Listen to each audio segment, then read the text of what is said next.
ಪ್ರೀತಿಯ ವಿದ್ಯಾರ್ಥಿಗಳೇ, ಎಜುಕೇಟರ್ ಗುರು ಯೂಟ್ಯೂಬ್ ಚಾನಲ್ಗೆ ನಿಮ್ಮೆಲ್ಲರಿಗೂ ಸ್ವಾಗತ. ಇಂದು ಒಂದು ವಿಶೇಷ ಸಬ್ಜೆಕ್ಟಿನೊಂದಿಗೆ ನಾನು ಪಾಠ ಮಾಡ್ತಿದ್ದೇನೆ. ಅದು ಏನಂದರೆ ನಗದು ರಿಯಾಯಿತಿ ಹಾಗೂ ವ್ಯಾಪಾರ ರಿಯಾಯಿತಿ. ಇದು ಎಲ್ಲ first P U C students ಹಾಗೂ ಕಾಮರ್ಸ್ ಸ್ಟೂಡೆಂಟ್ಸ್ಗೆ ಬಹಳ ಬೇಕಾದಂಥ ವಿಚಾರ. ಹಾಗಾಗಿ ಇದನ್ನು ನನ್ನ ತಕ್ಕ ಮಟ್ಟಿಗೆ ಹೇಗೆ ಎಕ್ಸ್ಪ್ಲೈನ್ ಮಾಡಲು ಸಾಧ್ಯ, ಹಾಗೆ ನಿಮಗೆ ಅರ್ಥ ಮಾಡಿಕೊಳ್ಳಲು ಸಾಧ್ಯ, ಅದನ್ನು ನಾನು ಪ್ರಯತ್ನ ಪಡ್ತಿದ್ದೇನೆ. ಇದುವರೆಗೆ ನಮ್ಮ ಎಜುಕೇಟರ್ ಗುರು ಚಾನಲ್ಗೆ ನೀವಿನ್ನೂ ಸಬ್ಸ್ಕ್ರೈಬ್ ಆಗಿಲ್ಲದೇ ಇದ್ದರೆ ದಯಮಾಡಿ ಸಬ್ಸ್ಕ್ರೈಬ್ ಆಗಿ ಹಾಗೂ ನಿಮ್ಮ ಇತರ ಸ್ನೇಹಿತರಿಗೂ ಸಹಿತ ಶೇರ್ ಮಾಡಿ ಮತ್ತು ಲೈಕ್ ಮಾಡಿ. ಈಗ ಪಾಠವನ್ನು ಶುರು ಮಾಡೋಣ. ಬಹಳ important topic in first P U C, cash discount and trade discount.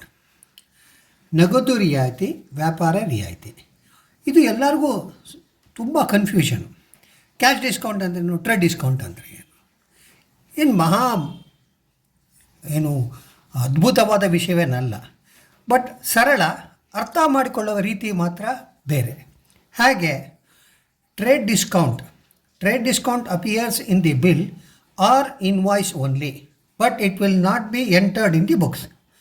After deducting the discount, net amount only will be taken into account or books. ನೀವು ಅಂಗಡಿ ಮುಂದೆ ನೋಡಿರ್ಬೋದು, ಹಾಕಿರ್ತಾರೆ 25% ರಿಯಾಯಿತಿ, 10% ರಿಯಾಯಿತಿ, 50% ರಿಯಾಯಿತಿ ಅಂತ ಹಾಕಿರ್ತಾರಲ್ಲ. ಆ ಥರ ರಿಯಾಯಿತಿ ಅಂತ ಹಾಕಿರ್ತಾರೆ. ಆ ಡಿಸ್ಕೌಂಟನ್ನೇ ನಾವೇನಂತ ಕರಿತೀವಿ, ಟ್ರೇಡ್ ಡಿಸ್ಕೌಂಟ್ ಅಥವಾ ವ್ಯಾಪಾರ ರಿಯಾಯಿತಿ ಅಂತ ಕರಿತೀವಿ. ಅದು ಬರೀ ಬಿಲ್ಲಲ್ಲಿ ಮಾತ್ರ ಇರುತ್ತೆ. ಆ ಬಿಲ್ಲಲ್ಲಿ ಅದನ್ನು ಅಮೌಂಟನ್ನು ಕಳ್ತಾರೆ. ಈಗ 100 ರೂಪಾಯಿ 25% ಡಿಸ್ಕೌಂಟ್ ಅಂದರೆ 100 ರೂಪಾಯಿ 25 ರೂಪಾಯಿ ನೀವು ಎಷ್ಟು ಕೊಡ್ತೀರಾ? 75 ರೂಪಾಯಿ ಮಾತ್ರ ಕೊಡ್ತೀರಾ. ಸೊ ಅವನು ಅಕೌಂಟಿಗೆ ತೊಗೊಳ್ಳೋದು 75 ರೂಪಾಯಿ ಮಾತ್ರ. ಸೊ ಅಂಥ ಒಂದು ಡಿಸ್ಕೌಂಟನ್ನು ನಾವೇನಂತ ಕರಿತೀವಿ, ಟ್ರೇಡ್ ಡಿಸ್ಕೌಂಟ್ ಅಥವಾ ವ್ಯಾಪಾರ ರಿಯಾಯಿತಿ. ಅದಕ್ಕೆ ನಾನು ಉದಾಹರಣೆಯನ್ನು ಕೊಟ್ಟಿದ್ದೀನಿ, ಸುಮ್ಮನೆ ಕೊಟ್ಟಿದ್ದೀನಿ. ABC limited assuming it is an invoice. ಇದೊಂದು ಇನ್ವಾಯ್ಸು ಅಂತ ಅಂದ್ಕೊಳ್ಳಿ. 150 ಯೂನಿಟ್ಟು 10 ರೂಪಾಯಿಗೆ ಮಾರಾಟ ಮಾಡ್ತಾರೆ, 1500 ಲೆಸ್ 10% ಡಿಸ್ಕೌಂಟ್, 10% ರಿಯಾಯಿತಿ ಕೊಟ್ಟಿದೆ. 1500ಗೆ 150 ರೂಪಾಯಿ ಹೋಯಿತು. ಎಷ್ಟು ಅಮೌಂಟಲ್ಲಿಗೆ? 1350. ಸೊ 1350 ಮಾತ್ರ ನಾವು ಕೊಡ್ತೀವಿ, ತೊಗೊಂಡ್ಬರ್ತೀವಿ. ಆದರೆ ಈ 150 ರೂಪಾಯಿ ಇದೆಯಲ್ಲ, ಅದನ್ನು ನಾವೇಂತೀವಿ, ಟ್ರೇಡ್ ಡಿಸ್ಕೌಂಟ್ ಅಂತ ಕರಿತೀವಿ. ಇದೆಲ್ಲೂ ಪುಸ್ತಕದಲ್ಲಿ ಬರೋದಿಲ್ಲ. ಸೊ ಯಾವುದೋ ಪುಸ್ತಕದಲ್ಲಿ ಬರೋದಿಲ್ಲ, ಅದನ್ನು ನಾವೇನಂತ ಕರಿತೀವಿ, trade discount. The discount which will not appear in the books, which is called as what actually, trade discount. ಅದೇ ಥರ ನಗದು ರಿಯಾಯಿತಿ ಅಂದರೆ cash discount. Cash discount is A discount which will appear in the books. ಇದು ಪುಸ್ತಕದಲ್ಲಿ ಬರುತ್ತೆ. ಯಾಕೆ ಪುಸ್ತಕದಲ್ಲಿ ಬರುತ್ತೆ ಅಂತ ಹೇಳಿದ್ರೆ, ಎಲ್ಲರಿಗೂ ಕ್ಯಾಶ್ ಡಿಸ್ಕೌಂಟ್ ಸಿಕ್ಕತ್ತೆ ಅನ್ನೋ ಭ್ರಮೆಯಲ್ಲಿ ಇರೋಕ್ಕೆ ಸಾಧ್ಯ ಇಲ್ಲ. ಅವರ ಒಂದು ಲಿಮಿಟ್ ಏನಿರುತ್ತೆ ಅಂದರೆ, ಅದು ಏನು ಹಾಕಿರ್ತಾರೆ ಕಂಡೀಷನು, ಆ ಕಂಡೀಷನ್ ಫುಲ್ಫಿಲ್ಡ್ ಮಾಡಿದವರಿಗೆ ಮಾತ್ರ ಕ್ಯಾಶ್ ಡಿಸ್ಕೌಂಟ್ ಸಿಕ್ಕತ್ತೆ. ಆ ಡಿಸ್ಕೌಂಟ್ ಮಾತ್ರ ನಮ್ಮ ಪುಸ್ತಕದಲ್ಲಿ ಬರುತ್ತೆ. ಸೊ ಹಾಗೆ ಅದೇ ಥರ ಇನ್ವಾಯ್ಸನ್ನ ತೊಗೊಳ್ಳೋಣ. 150 ಯೂನಿಟ್ಟು 10 ರೂಪಾಯಿ 1500 ರೂಪಾಯಿ, ಲೆಸ್ 10% ಡಿಸ್ಕೌಂಟ್ ಎಷ್ಟು? 150 ರೂಪಾಯಿ. Net amount payable within 10 days ಅಂದರೆ 10 ದಿವಸದ ಒಳಗಡೆ ಕೊಡೋದಾದರೆ 1350 ರೂಪಾಯಿ. ಕರೆಕ್ಟಾ? ಅಂದರೆ ನಾವು ನಿಮ್ಗೆ ಎಷ್ಟು ದಿವಸ ಟೈಮ್ ಕೊಟ್ಟಿದ್ದೀವಿ ಅವರಿಗೆ, ಕಸ್ಟಮರ್ಗೆ? 1350 ರೂಪಾಯಿ ಕೊಡೋದು 10 ದಿವಸ ಕೊಡ್ತೀವಿ. ಆದರೆ ಒಂದು ಕಂಡೀಷನ್ ಹಾಕ್ತೀವಿ. ಏನಪ್ಪ ಅಂದರೆ, if amount is paid within 5 days the customer can pay only 1300.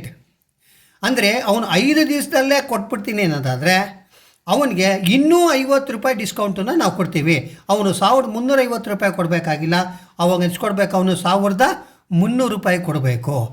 So ಈ 50 ರೂಪಾಯಿ ಇವನು 6ನೇ ದಿವಸನ 7ನೇ ದಿವಸ ಕೊಟ್ಟರೆ ಅದು ಬರೋದಿಲ್ಲ. ಯಾಕೆಂದರೆ ನಾವು ಅವನಿಗೆ ಹೇಳಿದ್ದೀವಿ, 5 ದಿವಸದ ಒಳಗಡೆ ಕೊಡೋದಾದರೆ ಮಾತ್ರ ನೀನು 1300 ರೂಪಾಯಿನ ಇಸ್ಕೊಳ್ತೀವಿ, 50 ರೂಪಾಯಿ ನಾವು ನಿನಗೆ ಡಿಸ್ಕೌಂಟ್ ಕೊಡ್ತೀವಿ. ಆ ಡಿಸ್ಕೌಂಟ್ನ ನಾವೇನಂತೀವಿ, ನಗದು ರಿಯಾಯಿತಿ ಅಥವಾ cash discount. the customer will get ₹50 extra discount. That discount is called as cash discount. ಹಾಗೆ ಇದು ಏನು ಅಪಿಯರ್ ಆಗುತ್ತೆ ಪುಸ್ತಕದಲ್ಲಿ? ಭಾಳ ಸಿಂಪಲ್ಲು. ಒಂದು ಜರ್ನಲ್ ಎಂಟ್ರಿ ತೊಗೊಂಬಿಟ್ರೆ ಸರಿ. ದಟ್ ಈಸ್ ಅವನು ಎಷ್ಟು ಕೊಡಬೇಕಾಗಿತ್ತು? ₹1350. ಆದರೆ ನಮಗೆ ಅವನು ಎಷ್ಟು ಕೊಡ್ತಾನೆ? 5 ದಿವಸ ಒಳಗಡೆ ₹1300 ಕೊಡ್ತಾನೆ. ಸೊ ಎಷ್ಟು ಡಿಸ್ಕೌಂಟ್ ಬರುತ್ತೆ? ₹50 ಕ್ಯಾಶ್ ಡಿಸ್ಕೌಂಟ್ ಬರುತ್ತೆ. ಅದು ಹೇಗೆ ಬರುತ್ತೆ? ನನಗೆ ಕ್ಯಾಶ್ ಎಷ್ಟು ಬಂತು? ₹1300. ಡಿಸ್ಕೌಂಟ್ ಎಷ್ಟು ಕೊಟ್ಟೆ? ₹50. Customer ₹1350. Cash account debtor 1300, discount account debtor 50, to customer account 1350. So now the discount will appear in the books, whereas trade discount will not appear in the books. So ಇದನ್ನು ಅರ್ಥ ಮಾಡ್ಕೊಳ್ಳೋದನ್ನು ಇದನ್ನು ನಾವೇನು ಕರಿತೀವಿ? Cash discount ಮತ್ತು trade discount ಅಂತ ಕರಿತೀವಿ. ಭಾಳ simple. ಇದು ಫಸ್ಟ್ ಇಯರ್ PUCನಲ್ಲಿ ಎಲ್ಲ ಕಡೆನೂ ನಿಮ್ಮ ಜರ್ನಲ್ ಎಂಟ್ರೀಸಲ್ಲಿ ಬಂದೇ ಬರುತ್ತೆ. ಬಂದಾಗ ಆ ಎಂಟ್ರಿನ ಹೆಂಗೆ ಪಾಸ್ ಮಾಡಬೇಕು? ಅದು ಕ್ಯಾಶ್ ಡಿಸ್ಕೌಂಟೋ ಅಥವಾ ಟ್ರೇಡ್ ಡಿಸ್ಕೌಂಟೋ ಎಲ್ಲಾರ ಇಂಟರ್ವ್ಯೂಲಿ ಹೋದಾಗಲೂ ಕೇಳ್ಬೋದು. ಅದನ್ನು ಕೇಳಿದಾಗ ಭಾಳ ಸುಲಭವಾಗಿ ಉತ್ತರ ಹೇಳ್ಬೋದು. ಕ್ಯಾಶ್ ಡಿಸ್ಕೌಂಟ್ ಅಂತ ಮತ್ತು trade discount. Cash discount appears in the books, trade discount will not appear in the books. So ನಿಮಗೆ ಅರ್ಥ ಆಗಿದೆ? ನಗದು ರಿಯಾಯಿತಿ ಮತ್ತು ವ್ಯಾಪಾರ ರಿಯಾಯಿತಿ. ನಗದು ರಿಯಾಯಿತಿ ಬುಕ್ಕಲ್ಲಿ ಬರುತ್ತೆ, ವ್ಯಾಪಾರ ರಿಯಾಯಿತಿ ಬುಕ್ಕಲ್ಲಿ ಬರೋದಿಲ್ಲ. ಆಯಿತಾ?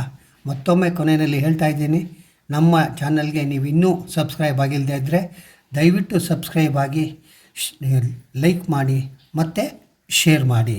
ಧನ್ಯವಾದಗಳು.